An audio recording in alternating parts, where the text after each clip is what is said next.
السلام عليكم ورحمة الله وبركاته. مؤسسة الفجر لصناعة بطاريات الدواجن وتأسيس العنابر. النهاردة إن شاء الله في الفيديو ده هنستعرض مواصفات بطارية الحمام أو الفراخ اللي هي بتكون 50 في 50 4 أدوار.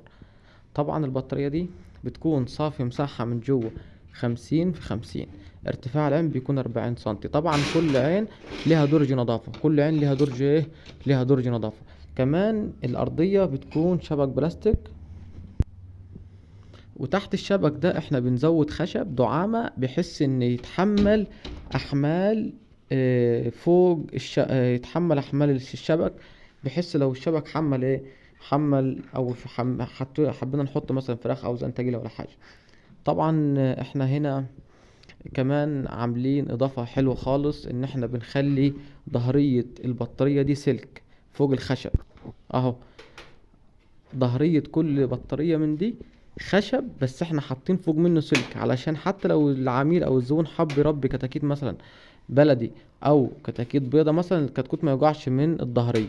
كمان معانا هنا متاح امكانية تركيب علافة خارجية. العلافة دي بتبقى بالمنظر ده، احنا بنركبها بالطلب. تمام، العلافة دي بتركب كده وبيتفتح لها في السلك من هنا اهو، بيتفتح لها الحتة دي اهو، الحتة دي والحتة دي، والكتكوت او او الحمام بيخش يدخل راسه من هنا يبدأ ياكل من العلافة.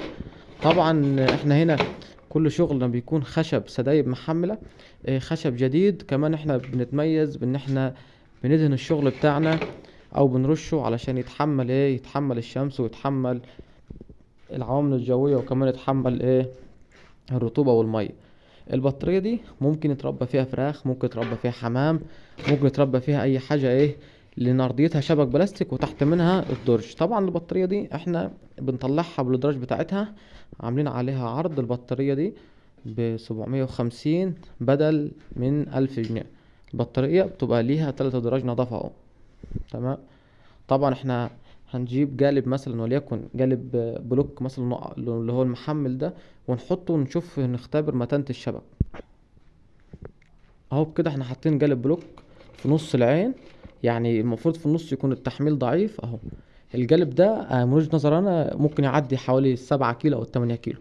ده افضل اختبار ممكن افضل دليل او افضل حاجة ممكن نختبر بيها متانة مين، متانة الشغل. برضه لو مسكناه مثلا هنا اهو مسكنا القالب اهو مثلا ونحطه في اي عين تانية اهو وليكن اهو اهو، متانة الشغل بسم الله ما شاء الله، الشغل بيتكلم عن نفسه. حتى السدايب اللي في الأرضية هنا بتكون سدايب عريضة محمل اهو. كمان نراعي وناخد بالنا ان الباب، الجريان بتاع الباب بيجري بمعدل حلو خالص. تمام اهو. متاح امكانية تركيب علافات. كمان البطارية دي ممكن يركب لها خطوط مية اوتوماتيك، بس بتبقى خاصة بالحمام فقط. مؤسسة الفجر لصناعة بطارية دواجن وتأسيس العنابر.